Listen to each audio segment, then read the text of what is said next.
इतनी प्रॉब्लम होती है ना जब मोबाइल स्क्रॉल करते करते मोबाइल का डेटा एग्जॉस्ट हो जाए। कुछ कर भी नहीं सकते मोबाइल स्क्रॉल करने के अलावा। ना कोई डेटा शेयर कर सकते हैं ना रिसीव कर सकते हैं। जो सोशल मीडिया से एकदम कनेक्शन ही ब्रेक हो जाता है। या फिर कभी कभी ऐसा होता है कि हम लोग ऑफ लोकेशन चले जाते हैं जहाँ पे हम लोग को नेटवर्क एक्सेस करने में बहुत प्रॉब्लम होती है।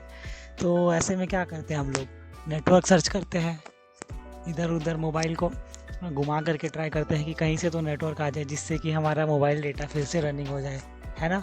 या फिर कभी कभी ऐसा भी होता है कि हम लोग किसी of location like hill station हो या फिर किसी हम लोग कोस्टल एरिया में होते हैं जहाँ पे हम लोग को नेटवर्क की बहुत ज़्यादा प्रॉब्लम होती है।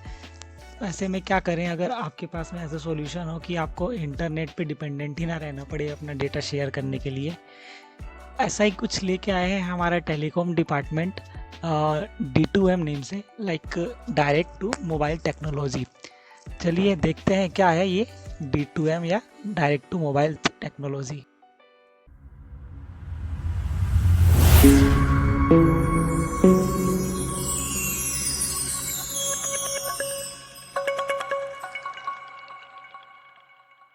वेल हम सभी के घर में कोई ना कोई सेट टॉप बॉक्स तो लगा ही होगा जिससे हम लोग टीवी पर अपने फेवरेट प्रोग्राम्स देखते हैं।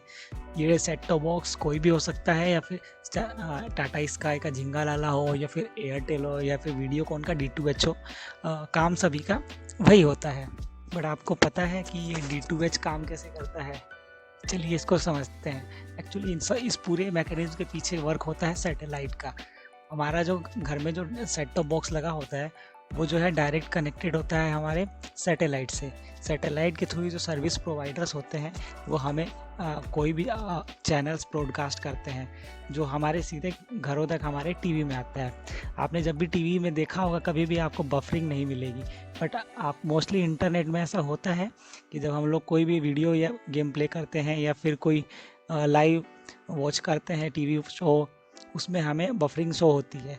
ये चीज़ जो है, ये जो ड्रॉबैक है वो सैटेलाइट में या फिर D2H में हमें देखने को नहीं मिलती है। D2H में डेटा जो हमारे पास आता है या फिर ये कहें जो भी ब्रॉडकास्ट होता है वो डायरेक्ट हमारे पास सैटेलाइट से आता है, इसलिए बफरिंग वगैरह नहीं होता है इसमें, जो कि हमारे मोबाइल डेटा में बफर करता है। सैटेलाइट्स के थ्रू जो टेलीविज़न कंपनीज होती हैं वो हमें अलग अलग फैसिलिटीज़ प्रोवाइड कराती हैं। लाइक अलग अलग चैनल्स होते हैं, आप किसी भी चैनल पर स्विच करेंगे तो वहाँ पर बफरिंग जैसा नहीं मिलेगा। जैसे मोबाइल में हम लोग स्विच करते हैं तो इनिशियल लोडिंग होती है या फिर बफरिंग करता है, तो ऐसा कोई सिस्टम नहीं होता है।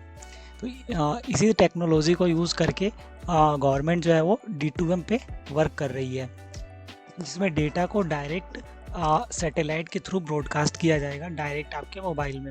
फिर चाहे आपके फ़ोन में नेटवर्क हो या ना हो, आप डायरेक्ट अपने फ़ोन से डेटा रिसीव और सेंड कर सकते हैं यूजिंग अ सैटेलाइट मीडियम, जिसमें एक फिक्स ब्रॉडबैंड होगा और लाइक एक बैंडविड्थ होगी जो फिक्स रहेगी। उसी का यूज़ करके हम डेटा का ट्रांसमिशन कर पाएंगे from our mobile to another mobile using satellite as a intermediator. जैसे हम लोग अपने मोबाइल में FM सुनते हैं, अलग अलग फ्रीक्वेंसी चेंज करके अलग अलग मीडियम्स पे जाते हैं, सेम वैसे ही एक ब्रॉडबैंड एक बैंडविड्थ फिक्स होगा जिसके थ्रू हम लोग डेटा को है रिसीव कर पाएंगे अलग अलग फ्रीक्वेंसी पे सेट करके। इस टेक्नोलॉजी के आ जाने से इसके बहुत सारे बेनिफिट्स होंगे जो हमारे लिए प्लस पॉइंट होंगे। लाइक इसके थ्रू जो है फेक न्यूज़ को काउंटर किया जा सकता है, इमरजेंसी अलर्ट्स को ब्रॉडकास्ट कर सकते हैं विद इन अ मिनट और विद इन अ सेकेंड। किसी भी लाइक डिजास्टर मैनेजमेंट हो गया या फिर कोई अदर इमरजेंसी हुई जिसका हम लोग को अलर्ट ट्रांसमिट करना है, तो throughout the users we can broadcast any message. और इसके अलावा जो है हम लोग TV ब्रॉडकास्ट कर सकते हैं, TV चैनल्स लाइक स्पोर्ट्स हो या फिर न्यूज़ हो या फिर अदर कोई सीरियल्स वाला चैनल हो जो स्पेशली लेडीज़ का फेवरेट होता है। इसके अलावा जो है हम लोग कोई भी कंटेंट स्ट्रीम कर पाएंगे बिना बफरिंग के। ये तो इंडिविजुअल्स बेनिफिट्स हुए। इसके अलावा जो बेनिफिट होगा वो इंटरनेट सर्विस प्रोवाइडर्स जो हैं उनके ऊपर वर्कलोड जो है वो कम हो जाएगा, क्योंकि सबसे ज़्यादा जो ट्रैफिक होता है वो वीडियो एंड ऑडियोज़ का होता है जो बहुत ज़्यादा बैंडविड्थ कंज्यूम करते हैं, जिसकी वजह से इंटरनेट सर्विस प्रोवाइडर्स पे ज़्यादा प्रेशर पड़ता है और स्पीड पे ज़्यादा इफेक्ट पड़ता है। तो जो वीडियो कंटेंट है वो सैटेलाइट्स के शिफ्ट हो जाएगा, तो उन पे जो लोड है वो कम हो जाएगा और स्पीड जो है वो जनरली काफ़ी हद तक इम्प्रूव हो पाएगी। वैसे तो ये आइडिया जो है इनिशियल स्टेज पे है, लेकिन जो हमारे प्रसार भारती के जो सीईओ हैं उन्होंने कहा है कि मोबाइल ऑपरेटर्स के साथ में उनकी जो है वो बात चल रही है इससे रिलेटेड, और देखते हैं फ्यूचर में ये टेक्नोलॉजी कब आती है। वैसे ये जो टेक्नोलॉजी है ये इंटरनेट की दुनिया में एक गेम चेंजर साबित होगी, ऐसा मेरा मानना है। Let's see what happen in future.